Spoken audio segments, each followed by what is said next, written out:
The sun dipped below the horizon. Shadows stretched long and dark. A group of friends huddled around a flickering streetlight, their faces a mix of excitement and fear. I dare you. Mark said, his voice a low growl. He pointed across the street to a dilapidated Victorian house, its silhouette a jagged scar against the dying light. I dare you to go inside. The old house stood on a hill overlooking the town. It had been empty for as long as anyone could remember. Stories circulated about it, whispers of strange noises and unexplained events. The other three kids exchanged nervous glances. This was it, the moment they'd been talking about all week, the moment they'd both anticipated and dreaded. There was Jake, the brave one, always up for a challenge. His eyes gleamed with a mix of anticipation and apprehension as he stared at the house. He wouldn't admit it, but the stories spooked him. Next to Jake stood Emily, the skeptic. She scoffed at the idea of ghosts and haunted houses. It's all nonsense, just a bunch of old wives' tales. But her trembling hands betrayed her brave words. Then there was Chloe, the cautious one. Her eyes darted nervously between the house and her friends. Maybe we shouldn't. It's getting late. And finally, there was Mark, the prankster. He lived for scaring the others, for seeing the fear in their eyes.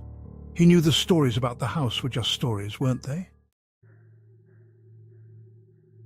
The friends crossed the street, their footsteps echoing in the silence. The night was still. The only sound was the rhythmic crunch of gravel under their shoes. Each step seemed to resonate louder than the last, as if the street itself was amplifying their presence. The closer they got to the house, the more imposing it seemed to become. It loomed over them like a giant, casting long, eerie shadows that danced in the moonlight. The house seemed to grow larger with each step, its dark silhouette a stark contrast against the pale night sky. The paint peeled from its walls like scabs, and the windows were dark, vacant eyes staring out at them. The house seemed to be alive, its decrepit facade hiding secrets within. The windows, once clear and inviting, were now murky and foreboding, as if they were portals to another world. The lawn was overgrown and wild, weeds twisting around their ankles like skeletal fingers. The once manicured garden was now a jungle of tangled vines and tall grass, each step forward a struggle against the encroaching wilderness. The air was thick with the scent of damp earth and decaying leaves. A rusted wrought iron gate stood between them and the house, its points twisted and gnarled. The gate was a relic of a bygone era, its intricate design now marred by rust and neglect. It was a barrier, both physical and psychological, a final obstacle before they could confront the house's mysteries. It creaked ominously as Jake pushed it open. The sound echoed through the night, a haunting reminder of the house's age and abandonment. The gate's resistance was almost palpable, as if it were reluctant to let them pass. See? Just an old house. Nothing to be scared of. Her voice was steady, but her eyes betrayed her fear. She tried to project confidence, but the house's presence was overwhelming, a silent testament to years of neglect and decay. But even she couldn't hide the tremor in her voice. Her hands shook slightly, and she bit her lip, trying to maintain her composure. The fear was contagious, spreading through the group like wildfire. As they made their way up the overgrown path, the sense of unease grew stronger. The path was narrow and winding, flanked by dense vegetation that seemed to close in on them. Each step forward felt like a journey into the unknown. The air grew heavy, thick with a strange, oppressive silence. It was as if the forest itself was holding its breath, waiting for something to happen. The mist swirled around them, adding to the eerie atmosphere. It was as if the house itself was watching them, waiting. The broken windows and crumbling walls seemed to whisper secrets, beckoning them closer. The house was a silent sentinel, guarding its mysteries and daring them to uncover the truth. The front porch sagged precariously, the wood rotten and spongy beneath their feet. A rocking chair creaked back and forth despite the lack of wind. Its rhythmic squeaking sent shivers down their spines. Jake reached out and tried the doorknob. It was unlocked. He hesitated for a moment, then pushed the door open with a groan that seemed to echo through the empty house. The air inside was stale and dusty, thick with the smell of decay. Cobwebs hung from every corner, and the furniture was draped in white sheets, giving the impression of ghostly figures lurking in the shadows. This is creepy. Can we go now? Mark laughed, but it was a nervous laugh, lacking its usual confidence. Even he was starting to feel uneasy. Over the gate, Jake ignored Chloe's plea and stepped inside, his eyes adjusting to the gloom. the others followed hesitantly, their footsteps echoing on the wooden floor. The house was a labyrinth of dark hallways and dusty rooms. Strange symbols were etched into the walls, their meaning lost to time. The friends exchanged nervous glances. What had they gotten themselves into? As they explored further, they began to hear noises. Floorboards creaked above them, even though they were alone in the house. Whispers seemed to emanate from the walls, too faint to make out, but undeniably there. Emily tried to rationalize the sounds, blaming them on the wind or settling foundations. But even she couldn't shake the feeling that something was watching them. The front door. They reached the end of a hallway and found themselves facing a grand staircase. It spiraled upwards into darkness, the banister covered in a thick layer of dust. As Jake reached out to touch it, the grandfather clock at the bottom of the stairs suddenly chimed. The sound was loud, echoing through the silent house like a death knell. The friends jumped back in fright, their hearts pounding in their chests. Chloe let out a small scream, clutching onto Emily for support. Even Mark looked shaken. Okay, that's weird, Mark admitted, his voice uncharacteristically shaky. Maybe we should just go. But Jake was determined to see this through. He took a deep breath and started up the stairs, his footsteps slow and deliberate. The others followed, their eyes darting nervously around the shadows. As they reached the top of the stairs, they heard a noise. It was a soft sound, like footsteps dragging across the floor. It seemed to be coming from the room at the end of the hallway. Jake exchanged a look with the others, a silent question passing between them. They all knew that they should just turn and run, but something drew them towards the sound. Slowly, cautiously, they crept down the hallway, their breaths catching in their throats. The footsteps grew louder, heavier, as if whatever was making them was getting closer. They reached the door at the end of the hallway, and Jake slowly pushed it open. The room was dark, the only light coming from the moon shining through a cracked window. But, in the center of the room, they could just make out a figure. It was tall and skeletal, draped in a long flowing robe. Its face was hidden in the shadows, but the friends could feel its eyes on them, cold and menacing. For a moment they stood there, frozen in terror. Then the figure began to move towards them, its arms outstretched.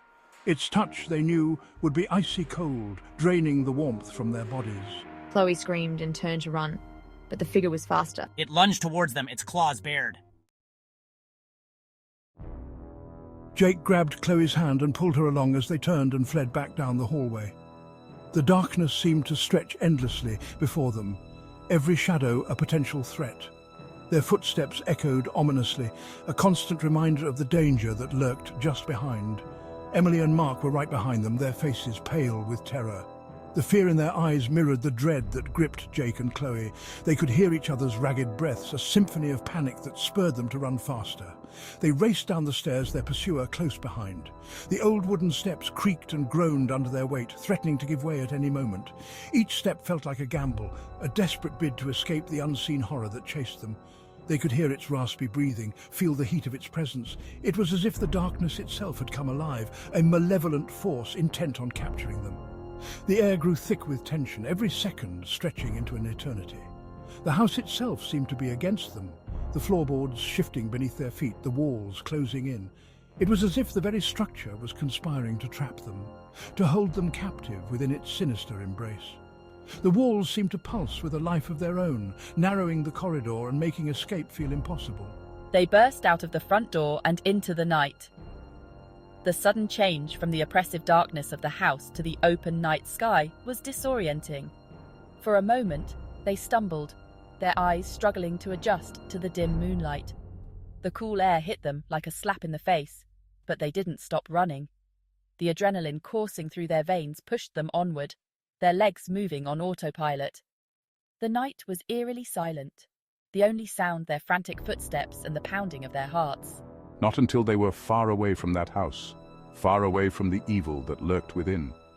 The house loomed behind them, a dark silhouette against the night sky, a reminder of the terror they had just escaped. They dared not look back, fearing that even a glance might draw them back into its clutches. They didn't stop running until they reached the safety of the streetlight, their chests heaving, their lungs burning. The light was a beacon of hope, a promise of safety in the midst of their nightmare. They huddled together, drawing strength from each other's presence. They collapsed onto the sidewalk, gasping for breath. The cold concrete was a welcome relief, grounding them in reality. For a moment they simply lay there, too exhausted to move, their minds reeling from the ordeal they had just endured. The night was still, but their hearts were racing, the fear still fresh in their minds. As they caught their breath, they looked back at the house. Their hearts pounded in their chests, the adrenaline still coursing through their veins. The night was eerily silent, save for the rustling of leaves in the wind. They could hardly believe they had made it out alive. It stood on the hill, silhouetted against the moonlit sky as if nothing had happened. But they knew better.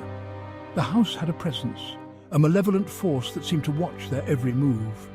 It was as if the house itself was alive, breathing, waiting for its next opportunity to strike.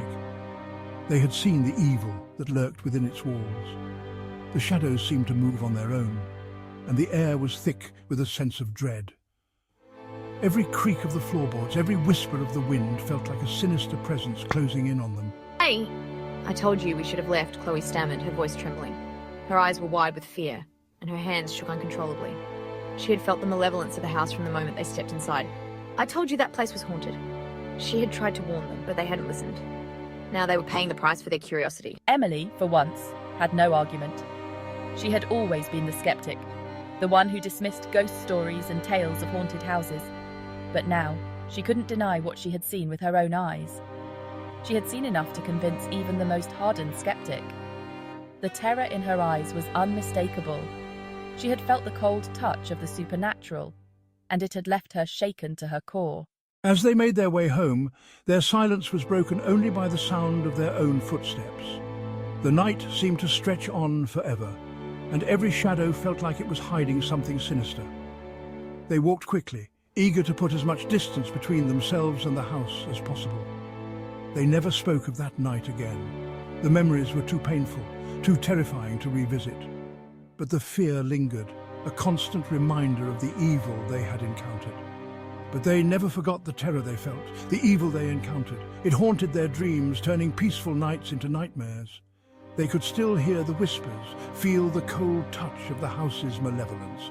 And they knew deep down that the house on the hill was still watching, waiting for its next victims. It was a place of darkness, a place where evil thrived. And it would continue to wait, biding its time until the next unsuspecting souls ventured into its grasp.